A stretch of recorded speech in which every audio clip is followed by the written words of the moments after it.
wabarakatuh.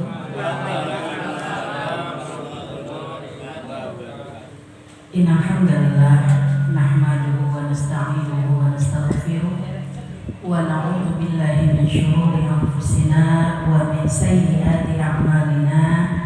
May yahdihillahu fala mudilla lahu wa may yudlilhu fala hadiya lahu.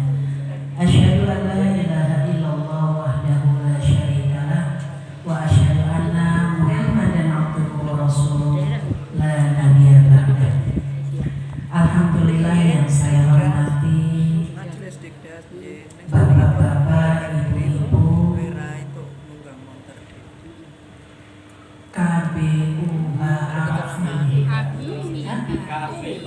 KBIH, oh maaf bapak, KBIH Arafah angkatan 2015. Nah, Masya Allah ya pokoknya.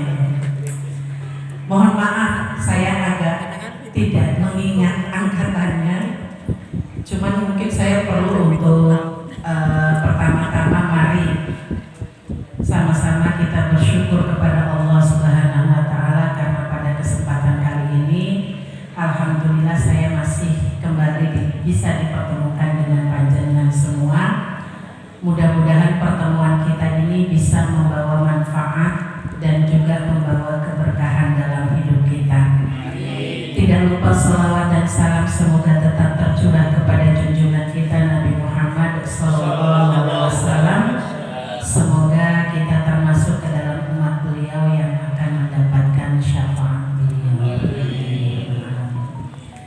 Walaupun sudah beberapa kali, kayaknya 3 atau 4 kali saya di sini, tetap nama saya tidak bisa diingat ya Pak. Angel sajane gampang Pak.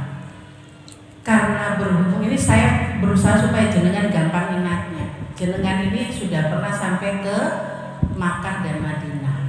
Ada satu tempat yang mesti jenengan itu sangat ingin banget sholat di situ. Namanya Raudhah.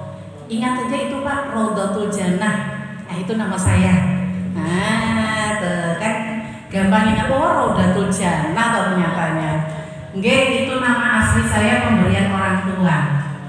Jadi aslinya Raudhatul Jannah. Alhamdulillah orang tua saya memberikan nama yang sangat indah, yang memang nama itu adalah doa. Mudah-mudahan saya bisa termasuk orang-orang yang berada di dalam surga, di taman surga nantinya. Saya juga mendoakan panjenengan semua, mudah-mudahan kita dikumpulkan bersama-sama nantinya di surga.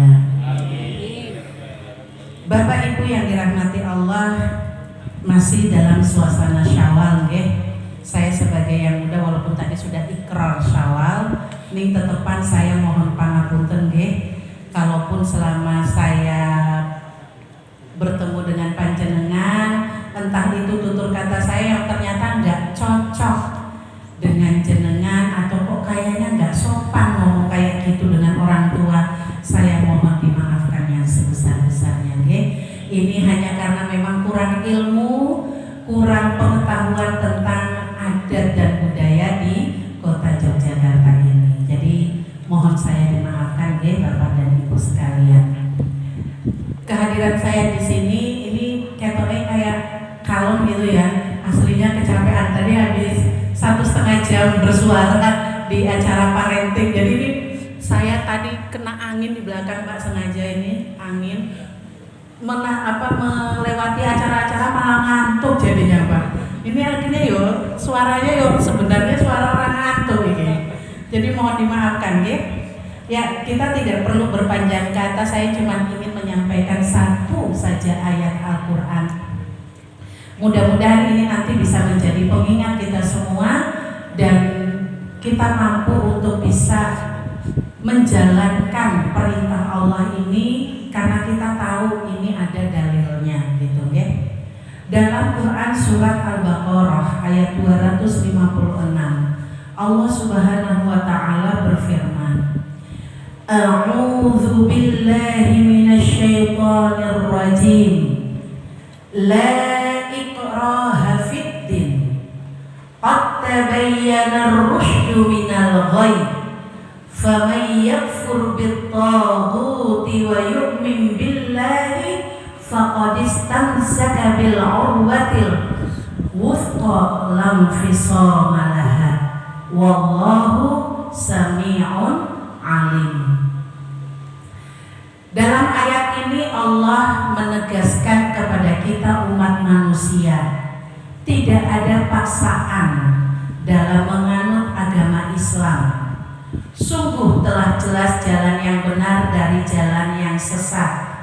Siapa yang ingkar kepada taghut dan beriman kepada Allah, sungguh telah berpegang teguh pada tali yang sangat kuat yang tidak akan putus.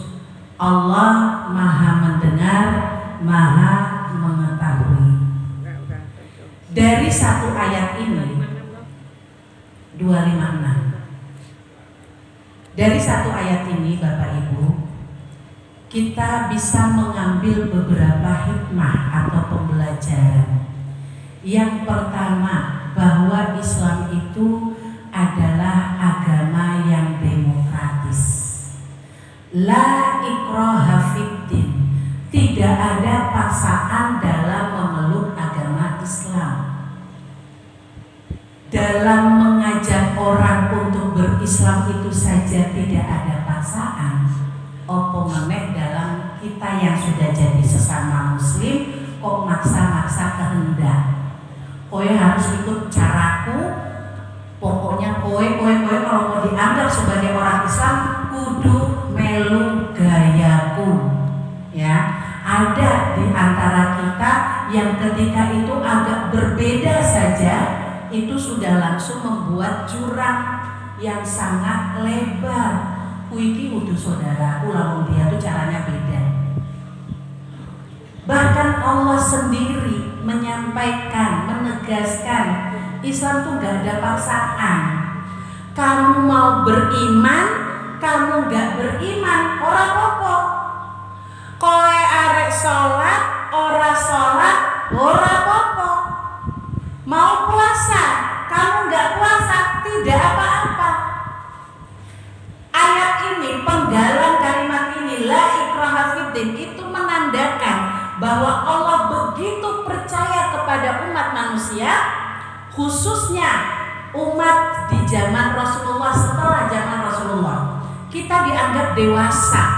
Orang dewasa itu kan mampu memilih untuk dirinya sendiri, kan gitu. Pengen apa kita yang tentukan. Itu kedewasaan. Dan dia mampu membedakan mana yang baik dan mana yang tidak baik. Itu orang dewasa. Mau apa-apa terserah dia, itu dewasa. Maka Allah menganggap kita juga sebagai orang yang dewasa. Silahkan, mau iman mau enggak, monggo. Ya, maka di sini sebagai umat yang dewasa, Allah memberi kebebasan untuk kita. Gimana? Kamu mau taat atau tidak? Rapopo, taat enggaknya enggak apa-apa. Jalankan aja, ikut maumu. Ya, si penting ingat, Allah dalam memberi kebebasan itu ada Allah menyampaikan juga tentang batasan-batasan. Kenapa diberikan batasan? Biar nggak bablas. Ya, dikasih batasan biar tidak kelewatan. Itu semua tanda cinta Allah. Allah memberi kebebasan, tapi dikasih petunjuk. Biar apa? Kamu nggak kesesat, kamu nggak kebablasan. Aku pengen bertemu lagi denganmu di surga, iki loh jalannya. Maka di ayat berikutnya disampaikan, ya, qad tabayyana ar-rusydu minal ghayy, telah jelas jalan yang benar dengan jalan yang salah. Kau boleh bebas milih taat atau enggak. Nih jalan yang benar sama jalan yang salah itu juga jelas. Jadi monggo manfaatkan kedewasaanmu untuk milih mau ikut yang mana. Dalam penciptaan manusia secara fisik kita dibekali yang namanya akal pikiran. Akal pikiran itu yang bekerja itu otak ya Bu. Dalam otak manusia itu kan dibagi 3 bagian. Salah satu diantaranya adalah otak binatang, yang dia itu nanti ada bersikap dan berpikir layaknya seekor binatang. Makanya ada yang berpendapat bahwa manusia itu sebenarnya binatang yang dikasih akal. Ya. Nah, dalam penciptaannya secara fisik kita diberikan bekal akal. Sedangkan secara rohani, ya, Allah katakan di dalam Al-Qur'an surat Asy-Syams ayat 8, fa'alhamaha fujuraha wa taqwaha. Kita sudah dibekali untuk bisa taat, kejiwaannya untuk taat dan durhaka, untuk apa? Fujur, ya, atau untuk mengikuti jalan yang nggak benar. Nah, ini tergantung kita mau membesarkan atau mau mengembangkan yang mana. Udah dibekali, akal udah, ya, hawa nafsunya juga udah, hawa nafsu yang baik sama hawa nafsu yang nggak baik. Tinggal mana yang mau diikutin. Ini bentuk kedewasaan yang Allah berikan. Monggo manfaatkan itu. Dua tadi, akal, hati. Ya. Maka ketika kita manusia sudah diberikan kebebasan seperti itu dan tidak kita manfaatkan sebaik-baiknya untuk bisa taat kepada Allah, maka nanti hasilnya akan kita dapatkan di akhirat. Inilah salah satu keistimewaannya umat setelah Nabi Muhammad ini.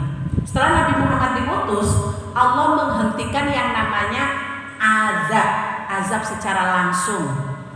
Umatnya Nabi Nuh ketika mereka meremehkan Nabi Nuh, ya, tidak mau ngikut perintahnya Nabi Nuh, dikasih kirim apa?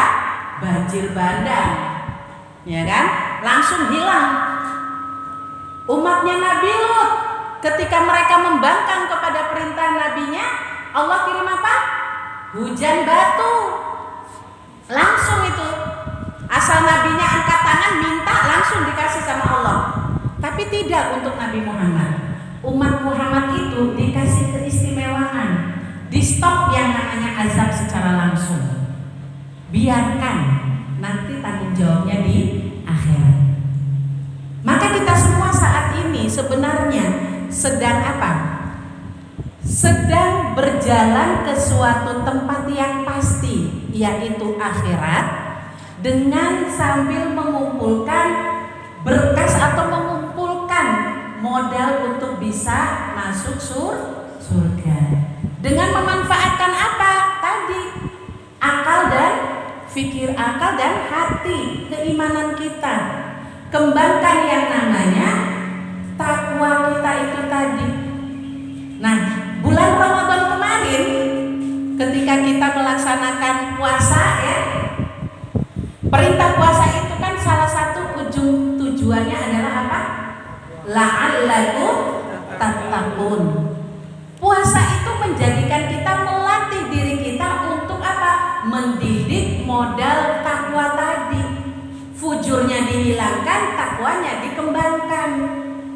Makanan yang tadinya halal kita makan di bulan Ramadan dilatih untuk apa? Ditunda dulu, jangan makan kalau belum berbuka. Boleh makan nanti ketika sahur sampai maghrib. Itu latihan tuh. Latihan mengembangkan sikap takwa. Wong kita walaupun misalnya lagi kumpul bareng begini, ya, misalnya dalam keadaan Ramadan nih, kumpul bareng mau berbuka, ono sing ora puasa nih duduk anteng dengerin pengajian, giliran buka puasa ketahuan nggak kalau nggak puasa?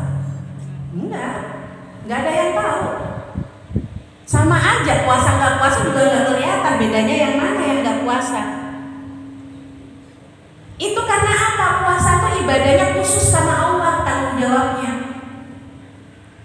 Allah menguji manusianya, gimana kamu kalau masalah sholat, boleh kamu sok-sokan paling alim, sholat paling lama, ayat paling panjang yang dipakai. Nih untuk puasa gimana? Bisa nggak kamu kayak gitu juga? Kalau nggak ada yang tahu, kira-kira kamu tetap taat apa enggak? Itu tujuannya. Maka kita untuk hal-hal yang halal saja kita bisa menahan diri, harapannya untuk yang haram lebih-lebih lagi. diri. Untuk yang tadinya nggak sholat, tahu oh ternyata setelah Ramadan tahu bahwa segala sesuatu yang dilakukan pada saat Ramadan pahalanya dilipat gandakan. Akhirnya mau sholat. Mau sholat itu pada bulan Syawal gimana? Oh sudah nggak ada lagi itu apa istilahnya bahwa nanti dilipat gandakan. Ya wes aku tak leren wae. Ya enggak. Justru Syawal itu yang tadinya sudah dilatih untuk takwa harusnya lebih ditingkatkan pada saat bulan Syawal. Itu kenapa di bulan Syawal ada ditambah puasa 6 hari. Walaupun itu sunnah, tapi kalau dikerjakan dianggap puasa sepanjang tahun. Masya Allah.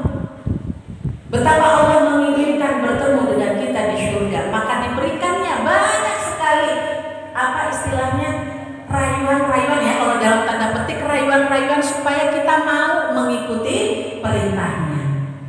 Ini sayangnya karena pahalanya raketok, dosanya raketok langsung gitu kan, kita terkadang menggunakan fujurnya yang lebih kuat. Orang puasa ya wes aku ora sholat, oh kesel aku yo sibuk ngono kuwi to. Akhirnya puasa enggak, ya sholatnya juga enggak. Apa meneh arek yang kelihatan kayak sedekah gitu ya. Ini tadi manfaat dari puasa adalah melatih modal takwa kita itu tadi yang sudah Allah berikan. Selanjutnya, bagaimana caranya kita untuk bisa terus melatih yang tadi sudah Allah beri fujuraha wa taqwahanya tadi? Bagaimana untuk bisa kita latih dan pertahankan ketakwaan kita itu tadi?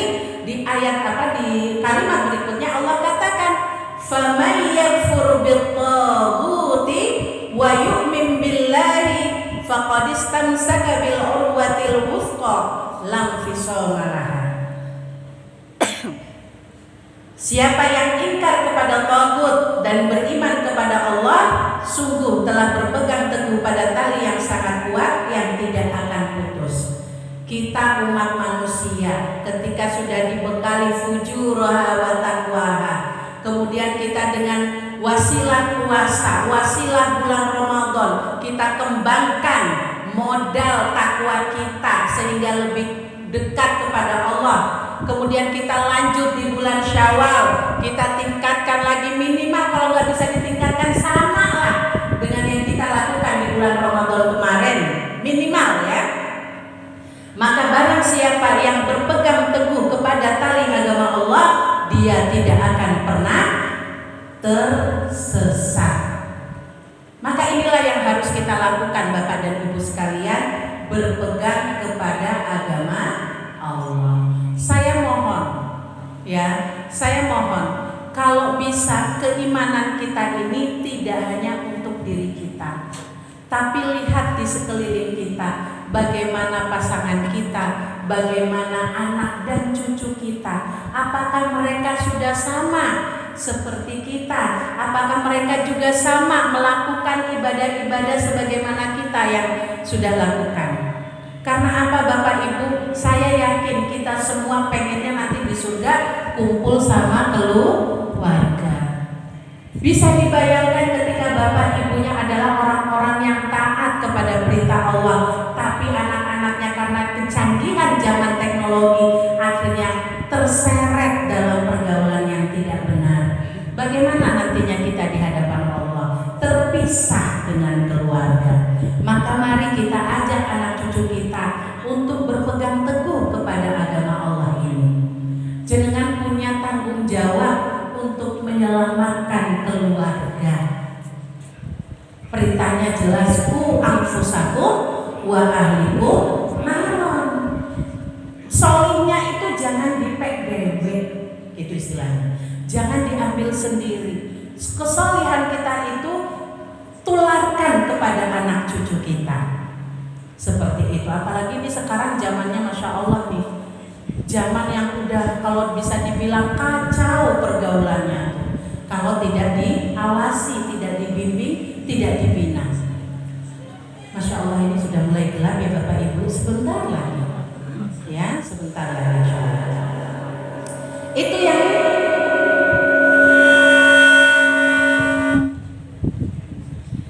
jadi bagi mereka yang sudah berpegang teguh kepada tali agama ini, insya Allah punya 3 potensi dasar dalam dirinya.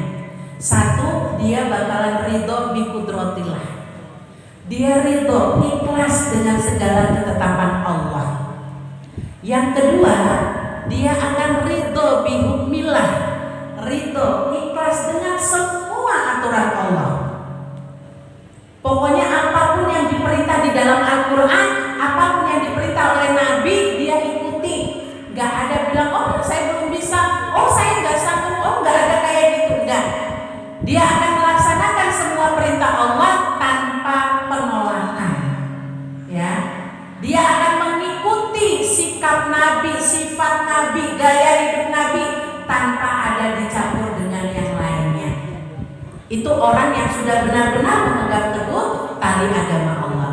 Dan yang ketiga, orang yang sudah memegang teguh tali agama Allah ini, insya Allah dia akan ridho binnas, ridho dengan sesama manusia, walaupun beda-beda karakter, walaupun beda-beda prinsipnya, tapi bisa tetap ikhlas bergaul.